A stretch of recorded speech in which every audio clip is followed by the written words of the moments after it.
From helping a friend graduate high school, to eating an ungodly amount of eggs that could put anyone into a coma, and fighting enemies from across the entire series, Regular Show is built on episodes that start normal and spiral out of control almost instantly. And today, we're looking at the greatest episodes the show has to offer, starting with Just Set Up the Chairs at number 10. Yeah, dude. This sucks. The second episode from the show's first season, Just Set Up the Chairs, has Mordecai and Rigby caught up in a simple task of setting up chairs for a kid's birthday party. They had to prove that they were not completely useless. But of course, just when we thought that they were motivated enough, they get distracted and find a room filled with old video games. And even though Mordecai tried to be the voice of reason and stop Rigby from wasting their time, he eventually gave in. When they come across an old arcade game called Destroyer of the Worlds, they ignore the warning on it and start to play. Not just that, they end up unleashing a pixelated demon that actually starts to destroy the world, or in their case, I guess just the park. This episode is one of the best because it established the show's core formula. It took something completely normal and pushed it to absurd extremes. Like you saw, the episode began with Mordecai and Rigby setting up the chairs, and it turned into them fighting a world-ending 8-bit monster without ever feeling out of place. This very episode highlights what Regular Show was all about. Mordecai and Rigby wanting to impress their boss Benson, but everything goes wrong. Pops being Pops and Skip's just helping them. Even the viewers noticed how the show turned something mundane into something trippy and chaotic. It was simple, it was clean, and it gave the blueprint of the entire series. Because after the destruction, the chaos, and the near apocalypse, it all came back to the same thing. Mordecai and Rigby were supposed to just set up the chairs. You! Whoa, hey Benson, before you freak out, we totally set up those chairs. Woo, this birthday party is hot!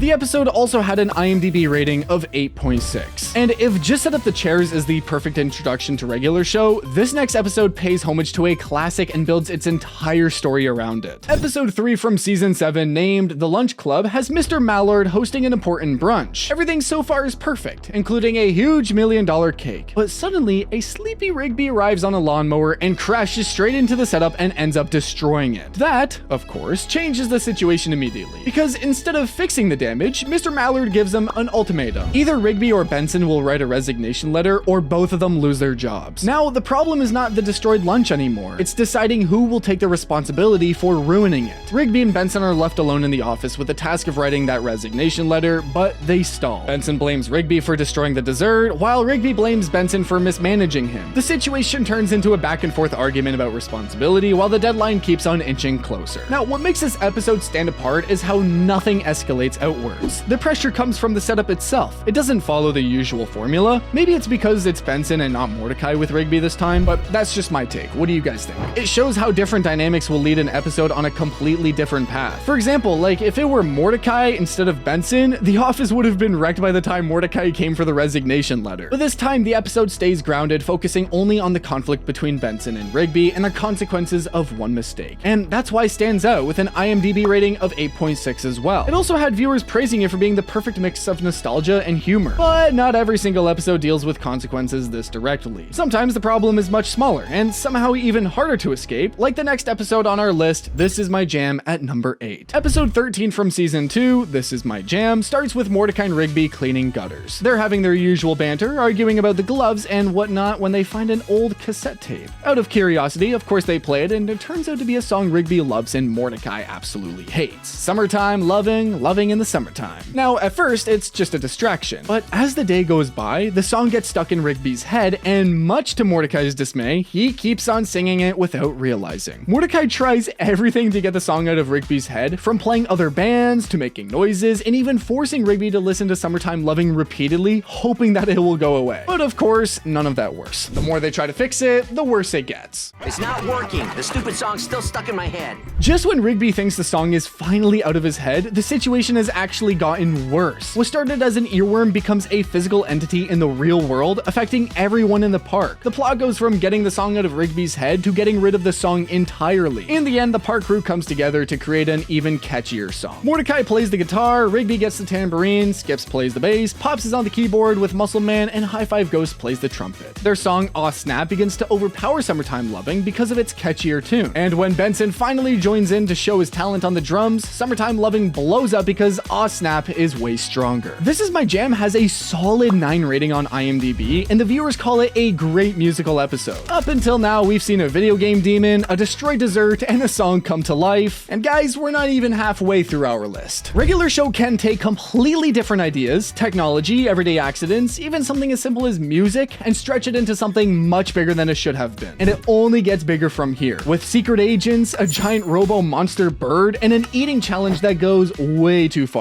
At number 7, we have an episode where a background character becomes the center of the story. Awkward, quiet, and mostly seen in the background, Thomas is a park interim who was seen for the first time in episode Exit 9B from season 4. He doesn't stand out or cause problems, unlike our slacker duo Mordecai and Rigby, and that makes him the last person anyone pays attention to. It's also exactly why the real Thomas from season 6 works. The episode begins with Rigby waking up by his grumbling stomach. While getting food, he sees Thomas outside fighting a suited agent while dressed like a ninja. When confronted, Thomas denies everything and knocks Rigby out. The next day, Rigby tries to explain what he saw, but of course, nobody believes him. From that point, the episode becomes an investigation. Rigby follows Thomas, looking for proof, and starts noticing tiny details that don't add up. Strange phone calls, Russian language clues, and hidden activity around the park. As more evidence builds up, the rest of the group slowly starts taking him seriously. It is then revealed that Thomas is actually a Russian agent named Nikolai, placed at the park as part of a larger mission. At the same time, other agents arrive, including Natalia, who is another undercover agent posing as Benson's date and is a part of a plan to destroy the park. That single reveal shifts the entire episode. What starts as doubt immediately escalates into espionage, pursuit, and a situation that goes far beyond the park. The park crew is forced to respond as the situation turns into a full operation involving multiple agents. Thomas ultimately turns against the other agents and helps stop the plan, shifting his role from spy to ally. This episode combined the absurdity of Regular Show with a great plot twist, earning an IMDb rating of 9.5, placing it among the highest rated episodes of the show. Viewers, of course, praised its freshness and plot twist, hailing it as one of the best episodes of the series. So far, everything has stayed somewhat contained, but this next episode on our list changes that completely. Because coming in at number 6, we have the Brilliant Century Duck Crisis special from season 6. Mordecai and Rigby are watching Carter and Briggs when a Playco commercial interrupts, advertising new action figures based on them. They start discussing the cheap quality of action figures, with parts breaking off while trying to use them, which ends up ruining Benson's meal. Just then, Pops runs in, claiming he was attacked by a monster. The park crew investigates, and Skips identifies the monster as a cassowary, a dangerous and aggressive bird. So, of course, Benson tells Mordecai and Rigby to deal with it, or they're fired, but they fail to chase it away and instead call the baby ducks for help. The episode then suddenly goes into a large-scale aviary battle, with the ducks in the park going up against the geese and a robotic cassowary eventually reaching space and causing massive destruction, including breaking the moon into 2. Fans describe it as over the top, a combination of humor, creativity, and scale, with its anime-like intro to literal earth-shattering visuals. And because of that, it represents one of the clearest examples of Regular Show pushing its formula to its limit, taking a basic idea and expanding it as far as possible while keeping everything connected. This also got an IMDb rating of 9.5, making it one of the fan favorites. And next up is Eggscellent, from the show's 3rd season, where Mordecai and Rigby go to a diner where a food challenge was being advertised. If someone could finish a massive omelet within the time limit, they win a hat. Yes, a regular trucker hat that says "I'm excellent." Mordecai is not that keen, but Rigby wants it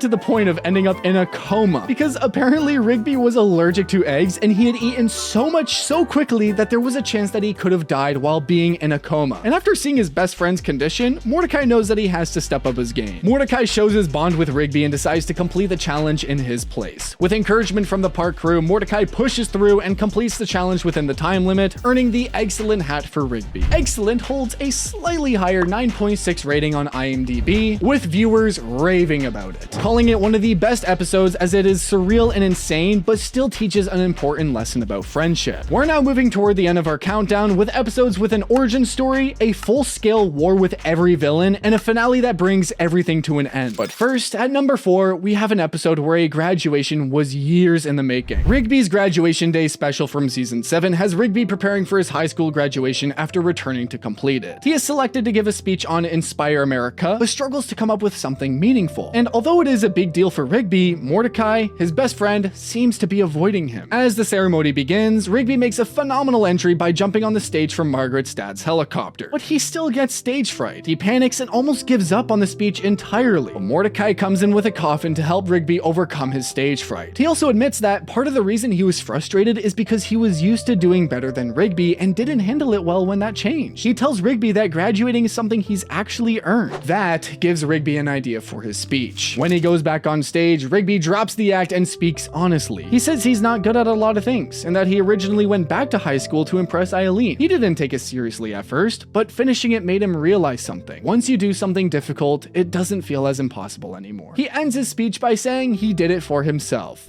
Now you're probably saying to yourselves, how did he do it? And for why? The answer is, I did these things for myself. Now, what makes this episode stand out is what it represents. This isn't just another situation escalating out of control. It's the payoff to Rigby's entire arc. After seasons of being irresponsible and avoiding effort, this is the moment where he follows through and completes something that was left unfinished for years. The character development is actually commendable, and it's also a turning point for the series itself. The episode directly leads into the next phase of the plot, where the park and the characters are launched into space, changing the direction of the show moving forward. With an IMDb rating of 9.6 out of 10, this is one of the best season finales. But we're not done, boys, because at number 3, we have Skip's story from season 5 with a stellar 9.7 rating on IMDb. This episode was on almost all the fan favorite lists that we came across. The episode opens with Mordecai and Rigby hanging out with Skips while he works on Pops' roof. One thing leads to another, and soon they are pestering him to tell the story of how he became immortal. And after some pushing, Skips finally decides to explain how it happened. The story takes us to Skip's younger days when he was called Walks. After being expelled from multiple schools for fighting, he ends up at a new one where he meets Mona. The two connect and Walks starts to move away from fighting because Mona didn't like it. At the same time, there's Clorgbane, who challenges Walks and keeps on provoking him. Walks wants to fight him, but because of his promise to Mona, he holds back and avoids the fight. On the night of the prom, Walks chooses to stay with Mona instead of meeting Clorgbane. But Clorgbane arrives anyway, and during the confrontation, Mona gets caught in the middle and is killed when part of the building collapses. After that, Walks uses the Fists of Justice to defeat Clorgbane. Walks is then granted immortality so that he can face Clorgbane again whenever he returns. When given the choice of a new name, he chooses Skips in memory of Mona. I've chosen Skips. And that's how I became immortal. Mordecai and Rigby finally understand the price Skips paid just for his immortality. Viewers call it a tragic yet touching origin story of a fan favorite character. But now we're down to the 2 best episodes in the entire series: an all-out war and a finale that ends it all. On number 2, we have Exit 9B from season 4 with an IMDb rating of 9.7. Viewers call it the regular show endgame, and rightfully so, because this episode brings every single villain and every ally the park crew has ever known. Exit 9B opens with chaos at the park as a mysterious figure attacks and brainwashes the entire crew, leaving Mordecai and Rigby as the only ones who escape.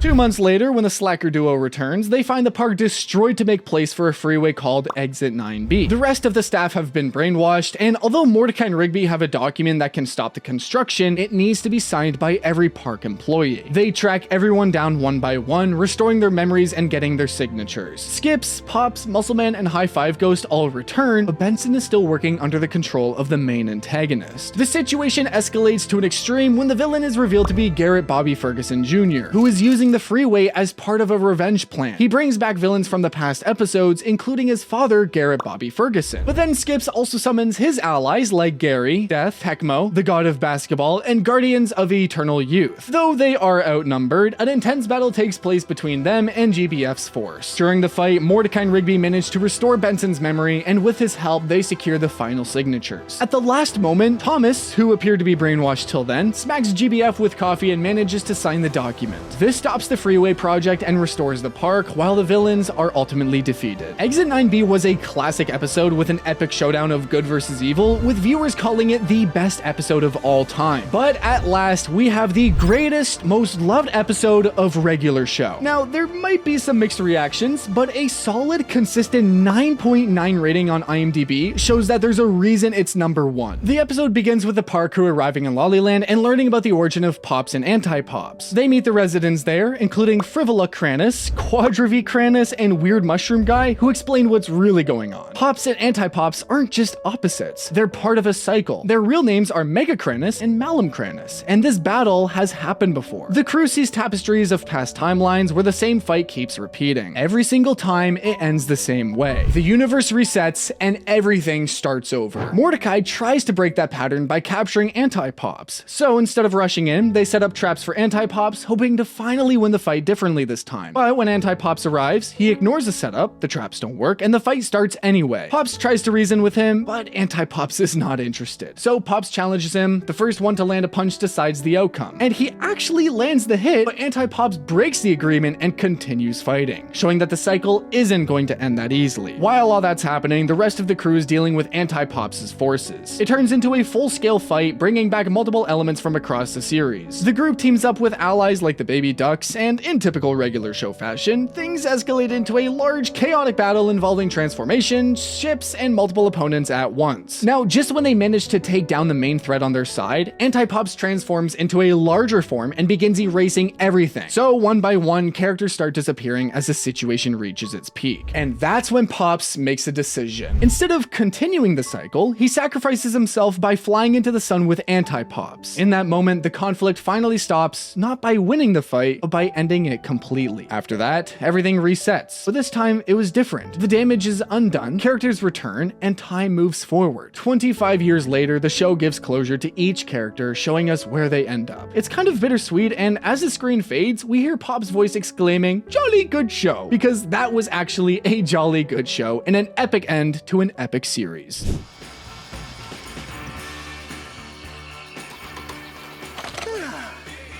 Jolly good show. Here's some of the things that fans had to say about the finale, and if you want to see more videos like these, just keep watching the regular recap. Subscribe.